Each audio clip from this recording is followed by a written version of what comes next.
Olá, terceirão, bom dia, tudo bem? A professora Daiane vai corrigir aqui com vocês a tarefa que foi solicitada aí para quarta-feira, né, dia 18. Então, nós vamos lá no livro de atividades na página 18. Esse conteúdo aí do livro de atividades ainda é referente ao conteúdo de polímeros, né? Já mandei uma aula ao vivo para iniciar a nossa unidade. Eu já dei uma introdução para vocês aí na aula de segunda-feira gravada. Espero que vocês já tenham assistido. E foi nessa aula que eu solicitei essas duas últimas páginas aqui do livro de atividades que estavam faltando completar, né? Então, vejam só. A questão 27, aí da página 18, ela fala sobre a questão ambiental, né? Sobre aí o problema relacionado ao consumo e descarte de resíduos, né? De plásticos. E falou aí que existem aí algumas propostas para contornar esse problema. A mais simples seria a queima desses resíduos para aproveitamento da energia. E outra seria o reuso após algum tratamento químico, né? Então, ela traz aí os itens A e B, onde você trabalharia com as duas possíveis soluções. A primeira da queima, liberando gás carbônico, então a utilização aí a utilização aí da energia liberada, né? E a outra trazendo o tratamento com um produto químico. A primeira questão, a primeira letra A, aí, referente a número 27, ela aborda um conteúdo que vocês viram já lá na segunda série, tá? Então, exige um pouquinho de vocês que vocês relembrem sobre termoquímica, né? Energia liberada, energia absorvida, né? Então, o ramo da química que estuda aí as quantidades de energia liberadas ou absorvidas em uma reação química é chamado então de termoquímica. Vocês lembram disso? Segunda série, tá? Então, a letra A, ela falou assim, levando em conta a equação de combustão completa do fragmento do PET, ele já deu ali a fórmula molecular do PET, que seria C10H8O4, né? Calcule a energia liberada na queima de uma garrafa PET de massa igual a 48 gramas, tá? Dados importantes, os dados de entalpia de formação. Todo exercício que for relativo a isso, que for relativo à entalpia, né, a variação de entalpia, que é a energia, né, liberada ou absorvida, ele sempre vai trazer para você uma tabela, uma informação com os valores padrão de entalpia, tá? Então, ele deu ali dados de entalpia de formação em quilojoules por mol do fragmento menos 476, do gás carbônico menos 394 e da água menos 282, tá? Então, para quem não lembra, né, vou até ampliar um pouquinho aqui. Para quem não lembra como é feito esse cálculo, né, como nós temos as entalpias de formação de cada substância, a gente simplesmente coloca esses valores de entalpia relativos a cada molécula que aparece na reação química ali, e depois faz a variação, que seria a entalpia dos produtos menos a entalpia dos reagentes, né?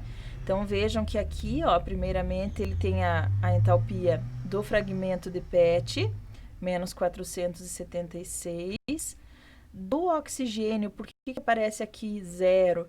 Porque é uma substância simples, tá? A substância simples, a entalpia dela sempre vai ser igual a zero, né? Aí aparece 10 vezes o valor de 394 negativo, que é para o CO2. Por que 10 vezes? Porque nós temos 10 mols de CO2, tá? E o valor que nos deu lá, o menos 394, ele é referente a 1 mol, né? É em quilojoule por mol. Então, como tem 10 mols, 10 vezes menos 394, tá? Mais menos 286 vezes 4 também. Por quê? Olha lá, a entropia de formação da água, menos 286. Como tem 4 mols de água, multiplica esse valor por 4. Feito isso, você junta, né, os valores dos reagentes, que ali é o menos 476 e o zero, e o dos produtos. Depois de fazer essa multiplicação, né, você tem o valor de 5.084 para os produtos e menos 476 para os reagentes. A variação de entalpia, então, é produto menos reagente, né? Aqui menos com menos ou mais, deu um total de menos 4.608 kJ por mol, né? De C10H8O4, do fragmento de PET. Porém, detalhe, né? Esse valor nós encontramos, ele é por mol. E ele nos deu lá um valor de uma garrafa PET com massa igual a 48 gramas, tá? Então, na verdade, nós não temos 1 mol ali completo, né? Por quê? Porque 1 mol ele daria 192 gramas. Como que a gente faz isso? Relembra lá a tabela periódica também, né? Segunda, primeira série. A gente encontra a massa de cada unidade, de cada átomo que está aqui na molécula, tá? Então, 10, né? A massa de carbono é 12, então 12 vezes 10. H8, a massa de hidrogênio é 1, então 8 vezes 1, né? E o oxigênio, a massa do oxigênio é 16, então 4 vezes 16. Soma tudo isso, depois de multiplicar, né? Faz as somas, vai chegar a 192 gramas. Isso significa que 1 mol deste PET, desse fragmento de PET, tem 192 gramas. Aí, nós encontramos ali a variação de entalpia para 1 mol, né? Então, em 1 mol, que tem 192 gramas, a variação de entalpia, a liberação de energia, é de 4.608 kJ, né? Para uma garrafa que tem apenas 48 gramas, a variação de entalpia vai ser X, certo? X igual a 1.152 kJ, tá? Vejam que aqui não foi utilizado o valor negativo, né? Que a gente obteve ali em cima, menos 4.608, um valor negativo. Porque essa informação não é necessária, porque ele está pedindo quanto seria energia liberada. Ele já está dizendo que é uma energia liberada. Então, nós já calculamos isso aqui, sabemos que é esse valor. Se nós não soubéssemos que essa energia foi liberada, se ela foi liberada ou absorvida, né? Pelo valor sendo negativo, nós saberíamos, tá? Então, isso também é um fator que vocês podem lembrar lá da segunda série, né? Na termoquímica, que quando se trata de entalpia, quando o valor da variação da entalpia é negativo, significa que foi energia liberada. E aí nós temos uma reação exotérmica, né? E se o valor for positivo, então essa energia foi absorvida e nós temos uma reação endotérmica, tá? Como toda reação de combustão, nesse caso ali era uma reação de combustão, né? Ela é uma entalpia negativa, porque é uma reação que libera energia. Toda combustão libera energia. Ok? A letra B, ela fala, então, sobre a questão do tratamento químico. A primeira seria sobre a queima, né? Uma das possibilidades de reaproveitamento utilizando a energia da queima. A segunda, a letra B, ela fala sobre a possibilidade de tratar esse plástico, né? Esse polímero, e reutilizar. E esse tratamento aqui, ele seria feito com hidróxido de sódio, tá? Então, ele está falando assim, no tratamento químico com solução de hidróxido de sódio, ocorre uma reação de hidrólise, né? Que remove uma camada superficial desse polímero, o que permite a reutilização da embalagem. Com base nessas informações, completa a equação química de hidrólise, tá? Aí vocês têm que relembrar como ocorre a hidrólise, o que vai acontecer na hidrólise, né? Ele reage, aqui tá a molécula, né, que vai ser, que representa aí o polímero do PET, ele reage com o hidróxido de sódio que ele forneceu lá, NaOH, tá?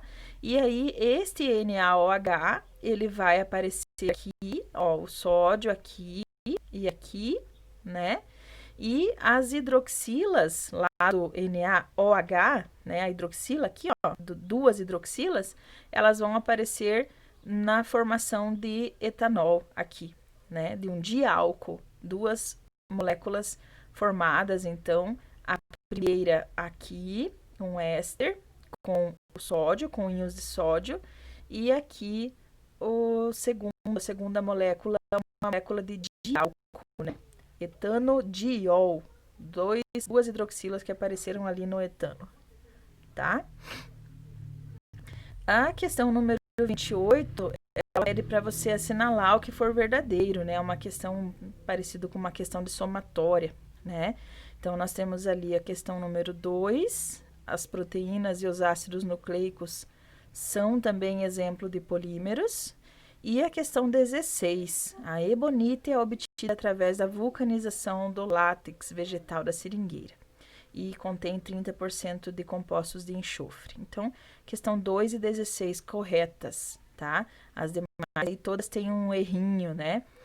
Vejam aqui, por exemplo, as fibras têxteis, seda, lycra e poliéster, nylon são polímeros sintéticos. Com exceção da seda, né? A seda é um polímero natural e não sintético, tá? Aqui na 8, o que está errado? A baquelite é um polímero termoplástico? Não, ela é termofixo, tá? Não dá para derreter ela e trabalhar ela novamente. Então, os errinhos aí.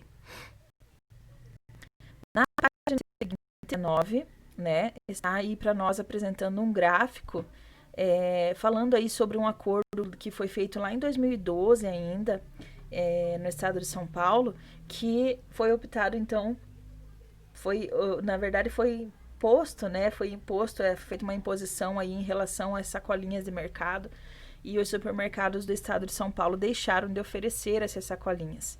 Então, esses sacos, eles podem ser feitos de polietileno, PE, ou de polipropileno, PP. Quando são incorretamente descartados, causam grande impacto ambiental. A figura é representada, nesta figura, então, neste gráfico aqui, né? A composição dos principais termoplásticos encontrados no resíduo sólido urbano brasileiro. Quer dizer, né, do lixo, dos resíduos que a gente descarta. Aí, a composição de plásticos, né? Em sua maioria, elas é de polietileno, que está aqui, ó. A maioria, né? A composição é de polietileno, seguido aí do PET, do PVC, de outros polímeros e, por último, aí do polipropileno. A questão, então, traz o seguinte: os polímeros polietileno e polipropileno são produzidos a partir da polimerização do etileno, que é o etileno, né, para produzir o polietileno, e do propileno, que é chamado aí na língua oficial da IUPAC, né, na linguagem oficial da IUPAC, propeno, respectivamente. Letra A, escreva a equação da reação de polimerização na obtenção do polímero PP, polipropileno, tá? Se o propileno, polipropileno, se ele vem derivado do propeno, a primeira coisa a fazer é desenhar o propeno, tá? Nessa representação aqui, ó. Então, o Nzinho representa que tem N moléculas de propeno, né?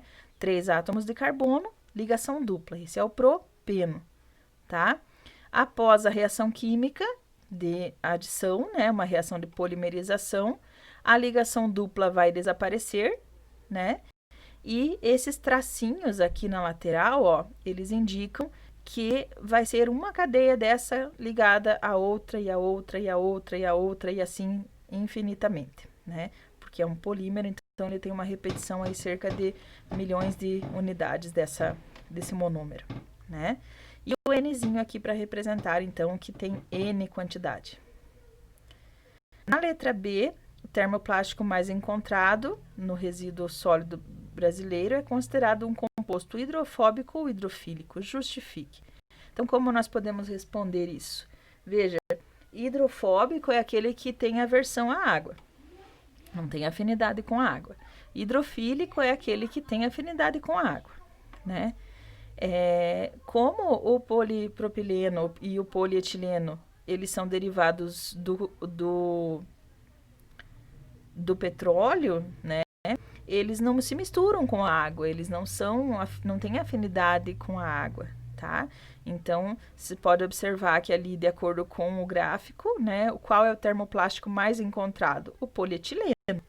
E esse polímero, ele é derivado do hidrocarboneto eteno, que é apolar e hidrofóbico. Portanto, não tem afinidade com a água, tá? Questão número 1, falando também sobre aí o descarte, né, de materiais como fraldas descartáveis, cerdas de escova de dentes, traz aí a informação para nós que a maioria das obstruções nos esgotos é proveniente desses aparelhos, né, de aparelho sanitário e de pias residenciais. Os maiores produtos encontrados, detritos encontrados, são as fibras de fraldas descartáveis, as cerdas de escovas de dente, fiapos de tecidos, né, plásticos, tecidos, panos e óleos. Então tem muita gente que descarta isso, né? Absorvente, joga no vaso sanitário, e isso tudo vai para o esgoto. E aí o tratamento é muito mais difícil, é muito mais fácil de entupir a rede de esgoto, de dar gasto para nós mesmos pagarmos depois, porque vai ser a falta de água, a água suja que vai vir para nós, né? Vai ser o dinheiro, o investimento das empresas responsáveis pelo saneamento é do nosso bolso que sai, né? Então, quando aumenta uma conta de água, por exemplo, por que isso ocorre? Por causa desse tipo de situação, por causa das coisas que devem ser feitas, do tratamento que deve ser feito na água e no esgoto, né? Que quanto mais caro sair, mais caro nós vamos pagar. Traz aqui então essa informação, dependendo da quantidade, desses detritos, eles vão obstruir o caminho dos esgotos, causando entupimento, que vão causar enchentes nas ruas, né? Provocando perigo para a população. Jogar detritos em pias e aparelhos sanitários é um hábito que deve ser evitado, deve ser banido do nosso dia a dia, né? Não somente evitado. Com relação a esses detritos, assinale a afirmação verdadeira, tá? Então, vejam bem, nós temos aqui 4 alternativas, apenas a letra D está correta, que é a letra que diz que os tecidos sintéticos são fibras produzidas pelo homem, que utiliza produtos químicos da indústria petroquímica como matéria-prima, né? Então, essa é a que está correta. A letra C, por exemplo, por que não está correta? Está falando que os polímeros têm constituição micromolecular, eles têm constituição macromolecular, lembram? Eles são macromoléculas, né? O nylon é um polímero de adição? Não, ele é um polímero de condensação. Então, aí pela polimerização de diaminas com ácidos carboxílicos, né? E a letra A, por que está errada? Aí a questão da interação das fraldas com a água, né? A facilidade de absorção de água do material que está presente na fralda descartável. Ele ocorre porque existem fortes interações de íon dipolo, né? Do tecido aí capaz de absorver essas águas. Águas, no caso, ou então, no caso, a alteração orgânica mesmo do organismo, né? O xixi aí das crianças ou adultos que precisem utilizar, tá? Então, essa foi aí a correção da atividade, né?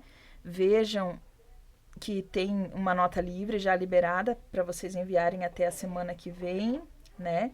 Me mandem o quanto vocês conseguirem fazer antes, melhor. Depois a gente faz a correção também em aula na semana que vem, tá? E amanhã, na nossa próxima aula, nós continuamos aí com a introdução, então, nossa nova unidade, que é sobre os carboidratos, lipídios, né? A bioquímica em geral, ok? Então, um abraço e até a próxima aula.